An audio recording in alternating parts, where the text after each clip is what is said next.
Newcastle come under severe pressure but run away 2-1 winners thanks to goals by Dwight, Gayle and Diame. We'll take you back, we'll look at the lineups and also talk about the performance of the team. We'll also hear from Rafa Benitez and Isaac Hayden on audio. And of course, your opinion matters. Get your thoughts in the comment section down below. That was a tough one. That was a really tough one. So coming up in the review, we'll talk about obviously the game in a second. We're going to start with the lineups also. We'll also hear from Rafa and Isaac Hayden on audio on what they've said about the game and the performance. And of course, I want to know what you lot think of the game and the performance as well. We've got 3 straight wins now. Obviously, we'll talk about the league table and Brighton towards the end of the video. But let's begin how we normally begin with the lineups that we normally begin with. So let's have a look at Burton Albion then. So I got 9 out of 11 correct. I went from McLaughlin in goal, Akins, Brayford, McPherson, McCrory, Dyer, Naylor, Messino, Palmer, Irvine and O'Grady, who caused a lot of problems for Clark and especially Lascelles.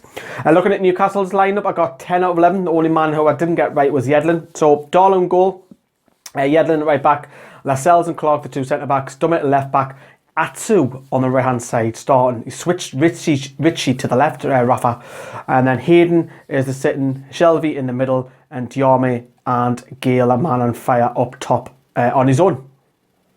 Right, okay, so let's talk about the game in general in itself then. So, first 15 minutes, you could see that Burton were definitely up for this game, you know. They weren't allowing Newcastle on the ball, they were pressing really high. However, Shelvey was starting to get on the ball. There was signs there in the early start of the game that Shelvey was starting to clip the balls over the top, and Burton was struggling. And I haven't seen Shelvey play. I was seeing Shelvey spray the balls left, right and centre, but not directly, over the top. They had a real chance in the first. Well, the main chance that came to Atsu, he was played through, ironically, guess who, by Shelvey, and Atsu was running towards goal, and just his control is really poor, and McLaughlin comes out and smothers it, and you've got to say Atsu's got to do a lot better than that. And you could see that O'Grady was starting to cause problems. There was long balls, as I predicted that they will play the long balls. If you guys have seen the preview video, of course, because I do my homework on Burton. Obviously the attacking was coming down both flanks as well throughout the game as well.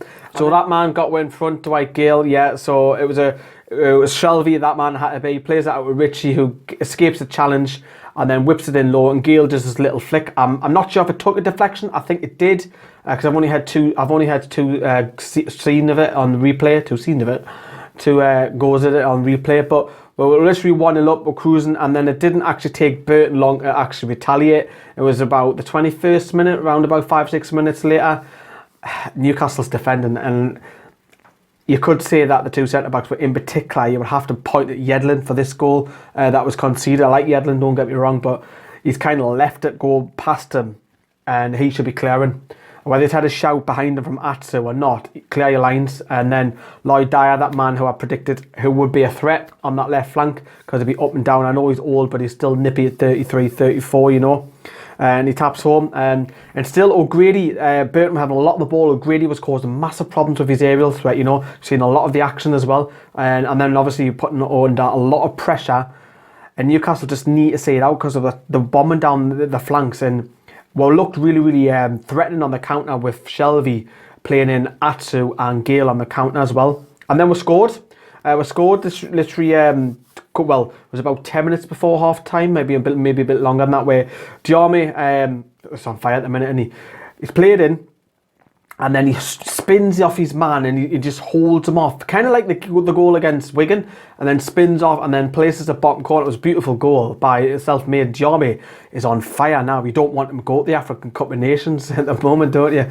We went into half time, and then the second half was pretty dull. It was pretty dull affair.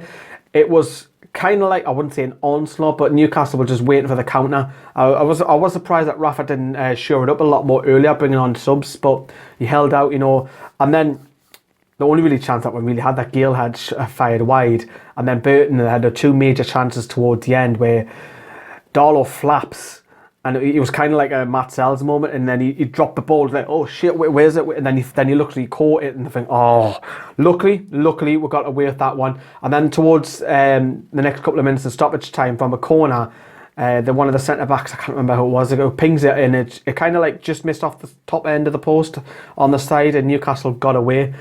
Massive relief, really hard fought win. Let's hear from Rafa and let's hear from Isaac Hayden on the win on audio.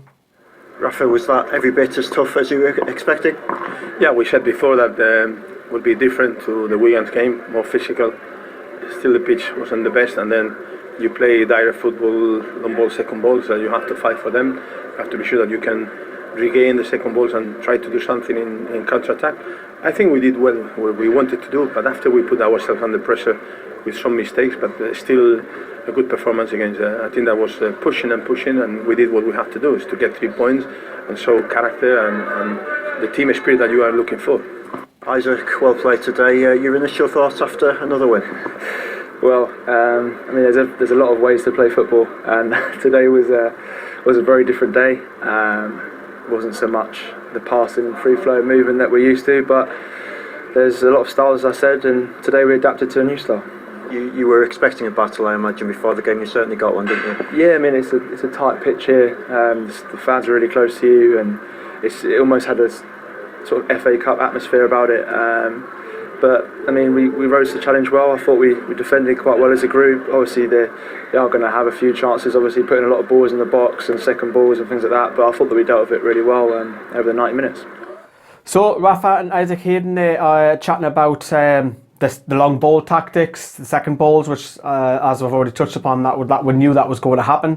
I have to say, despite the goal, that you could have said it was Yedlin's fault, all in all, Newcastle survived the pressure massively because of what it's probably, from what I've seen there, one of the toughest away fixtures. And I asked the question to you, like, is it going to be? And some of you have said, yeah, it is. Some of you think, oh, it'll be an easy win in your comments box in the last tactic board preview. And it proved that the Championship, despite Burton having a massive budget, from the difference between Newcastle and Burton is like that. All it was down to, again, is me personally, I think it's down to finishing yet again. We weren't great against Wigan. We won 2-0. We weren't great against Burton. We scored another 2 goals. We're awesome against Birmingham. But Birmingham liked to play a little bit of football and they were shocking. However, I think the finishing at the end, I mean, Dwight Gayle scored again. Diame is on fire. You cannot drop these two at the minute. Mitrovic, poor lad, can't get a kick in the minute because the form of these two. So we're top of the league. Let's get the league table on screen for you now. When I left work, I finished at 7 o'clock last night. And I thought, we're going to be literally 4 or 5 points clear at the top of the league. Because when I left, Birmingham were winning 1-0 against Brighton. And then when I got home, which took us about 20 minutes to get home, they had won the game last minute, Glenn Murray. But it does look at that table. It looks like it's going to be 2-horse race. And I've said this before. And it's starting to look that way now. We've got a massive gap in third position now. It's kind of like it's going to be a 2-horse race. And you might find that this season that we might overlap each other a couple of times. But I do think from February onwards, we'll start to pull away. I really do, because I think we'll strengthen even more in January. So a hard-fought win, a gritty win. It's not nice. I'll take it. I know would have took a 1-0 own goal, you know. So we'll move on. We haven't got a game until next Boxing Day. Let me know what you think of the Burton. That's to come. Let me know what you think of the Burton, obviously, result, performance, in your comments section down there below. And thank you very much for watching Newcastle Fans TV. See you.